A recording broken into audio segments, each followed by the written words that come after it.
सुप्रभात बच्चों, good morning. कैसे नाहा? आज हम पढ़ेंगे unit 5A Sinbad the seller second voyage. Okay, so let's begin. আচ্ছা বাচ্চারা, গল্পটা শুনবে? গল্পটা হচ্ছে সিন্দবাদের। গল্প সংগ্রহ আরেবিয়ান নাইটস থেকে নেওয়া। সিন্দবাদ ব্যবসা করতে জাহাজে চেপে যায়।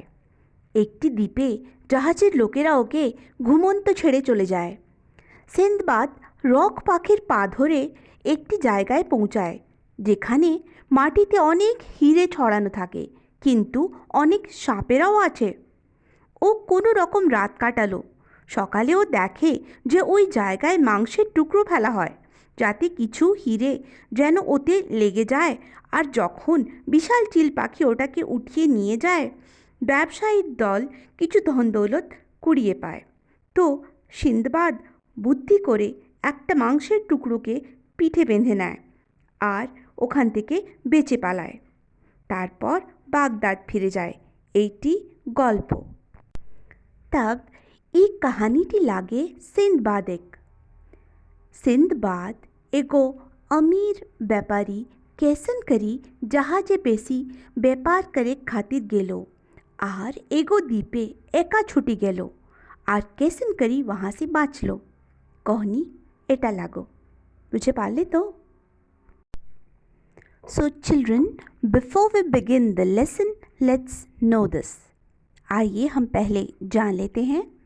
Before you read, The Seven Voyages of Sindbad the Sailor is a tale taken from the Arabian Nights, a collection of tales handed down through 7 centuries. Sindbad received a huge amount of wealth from his parents. At first, he wasted it carelessly on pleasure, but later realized his mistake and went out in voyages for trade. He had many adventures in his voyages.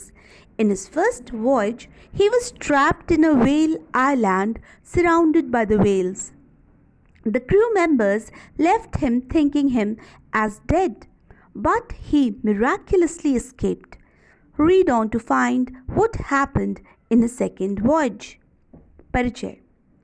Sinbad नाविक की 7 समुद्री यात्राएं एक कथा है जो कि एक कथा संग्रह अरेबियन नाइट्स में से ली गई है, जिसकी कथाएं एक पीढ़ी से दूसरी पीढ़ी को पकड़ाते हुए 7 शताब्दियां बीत चुकी हैं। इस कथा के नायक सिंदबाद को अपने माता पिता द्वारा एक विशाल धनराशि प्राप्त होती है। शुरुआत में वो यह धन बेफिक्री में मौज मस्ती और अपने आनंद पर खर्च करता है, पर इसके पश्चात उसे अपनी गलती का एहसास होता है और वह व्यापार हेतु कई समुद्री यात्राओं पर निकलता है। इस दौरान उसके साथ कई रोमांचकारी घटनाएं घटती हैं। अपनी यात्रा में वह एक वेल द्वीप पर फंस जाता है जो कि चारों तरफ से वेल मछलियों से घिरा होता है। चालक दल के सदस्य उसे मरा हुआ मान लेते हैं और उसे छोड़कर चले जाते हैं, परंतु चमत्कारिक ढंग से वह वहाँ से बच निकलता है। आगे पढ़िए और जानिए उसकी दूसरी समुद्री यात्रा में क्या होता है। So let's start to read. Abandoned on an island. As you know that on my return from my first voyage, I had decided to spend the rest of the days of my life quietly in Baghdad. But very soon I was worn out by such a worthless life and longed once more to find myself upon the sea. And so I entered for the second time in a good ship with other merchants whom I knew were correct men. We went from island to island, also by making often profitable deals. एक परित्यक्त द्वीप पर। जैसा कि आप जानते हैं कि अपनी पहली समुद्री यात्रा से लौटने के बाद मैंने यह निश्चय कर लिया था कि अब मैं बाकी के दिन शांति से बगदाद में बिताऊंगा, पर बहुत ही जल्द मैं ऐसी बेकार ज़िंदगी से ऊब गया और एक बार फिर मैं वापस समुद्र यात्रा के लिए बेचैन हो उठा, और इसलिए मैं दूसरी बार एक अच्छे जहाज़ पर अन्य सौदागरों के साथ हो लिया, जिन्हें कि मैं जानता था वे भले लोग थे। हम एक द्वीप से दूसरे द्वीप अक्सर मुनाफा कमाते हुए चल रहे थे. Suddenly, one day we landed at a spot where the land was covered with fruit trees and plenty of springs of excellent water. There were neither houses nor its inhabitants. While my companions wandered here and there for gathering flowers and fruits, I sat down in a shady place to take rest. After a few minutes, I fell asleep.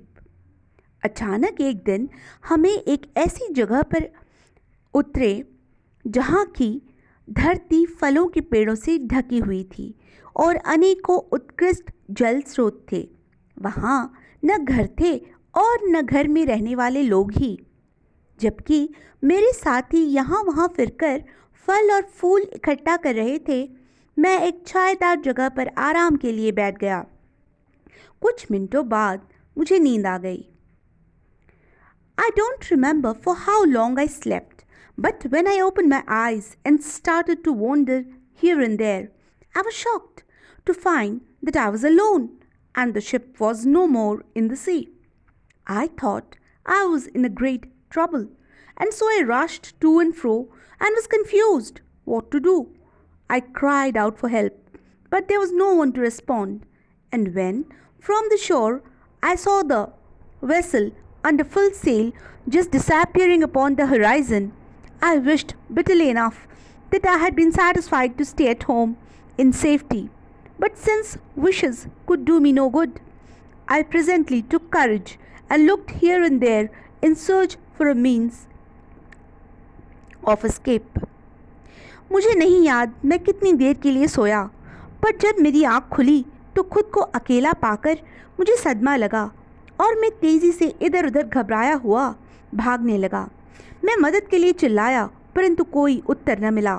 और जब समुद्र तट से मैंने जहाज़ को पूर्ण पाल के तहत तेज़ी से क्षितिज पर गायब होते देखा, तो मैंने मन ही मन बड़े ही कड़वेपन से कामना की कि काश मैं घर पर ही सुरक्षित रहकर संतुष्ट रहता. पर चूंकि कामनाएं मेरा कोई भला नहीं कर सकती थीं, मैंने तुरंत अपनी हिम्मत बटोरी और इधर उधर बच निकलने के साधन ढूंढने लगा. Then I climbed a tall tree and I first of all aimed my worried look towards the sea, but found nothing hopeful there. So I turned towards the land and I was excited by a huge glittering white object so far off that I could not make out what it might be. फिर एक लंबे वृक्ष पर चढ़ गया और सबसे पहले अपनी परेशान निगाहों को समुद्र की तरफ केंद्रित किया, पर कुछ भी आशावान नहीं मिला. इसलिए मैं जब ज़मीन की तरफ मुड़ा और एक चमकती हुई सफ़ेद रंग की चीज़ देखकर उत्साहित हो उठा, जो इतनी दूर थी कि मैं कुछ बता नहीं सकता था कि आखिर वह है क्या. अब आगे the rocks egg. Getting down from the tree, I quickly collected what had remained of for my requirements and leaped as fast as I could and went towards it. As I came near it, it appeared to me to be a white ball of giant size and height, and when I touched it, I found that it was smooth and soft.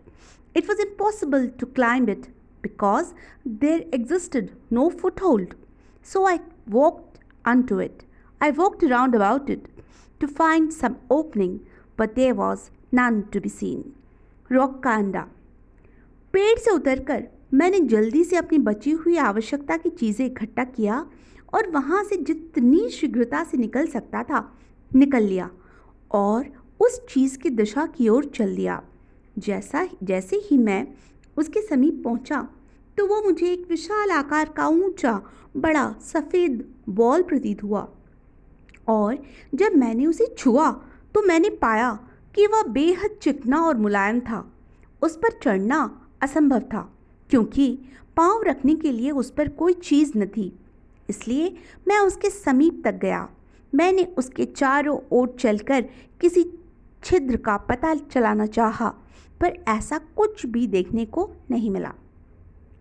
I, however, counted that it was at least 50 steps around. By this time, the sun was about to set, but quite rapidly it fell dark. There I saw something like a huge black cloud come over me, and I saw with wonder that it was a bird of extraordinary size which was hovering near. Then I remembered that often the sailors speak of a wonderful bird called a roc, and it occurred to me that the white object which had so puzzled me must be its egg. मैंने फिर भी यह गिन लिया कि वह कम से कम 50 कदम का गोलाकार था। इस समय तक अब सूरज ढलने को था, पर अचानक ही अंधेरा छा गया। तब मैंने देखा कि एक विशाल काला बादल मेरे ऊपर है, और मैंने पाया कि यह कोई बादल नहीं बल्कि एक विशाल पक्षी है जो मेरे नज़दीक ऊपर मंडरा रहा है। तब मुझे याद आया कि नाविक अक्सर एक विचित्र पक्षी रॉक की बात करते हैं, और मुझे यह ज्ञात हुआ कि यह सफ़ेद चीज़ जिसने मुझे इतना हैरान किया था ज़रूर इस पक्षी का अंडा होगा। Surely enough, the bird settled upon it, covering it with its wings to keep it warm, and would hatch it. And I was sitting close beside the egg in such a position that one of the bird's feet, which was as large as the trunk of a tree, was just in front of me. Adjusting myself, I settled securely in it, in the hope that the rock, when it might take the flight next morning, would carry me away with it from the deserted island. And this was exactly what did happen.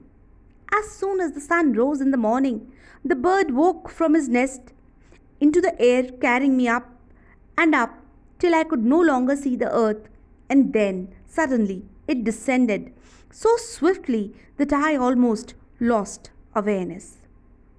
जैसा कि निश्चित था, वह पक्षी एक अंडे को गर्म रखने के लिए अपने पंखों से ढककर उस पर बैठ गया।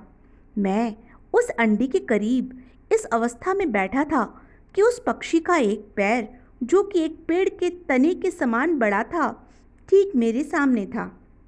अपने आप को समायोजित कर मैं सुरक्षित रूप से जगह बनाकर उसमें बैठ गया, इस आशा में कि यह पक्षी कल सुबह उड़ते वक्त मुझे इस निर्जन टापू से दूर अपने साथ ले जाएगा।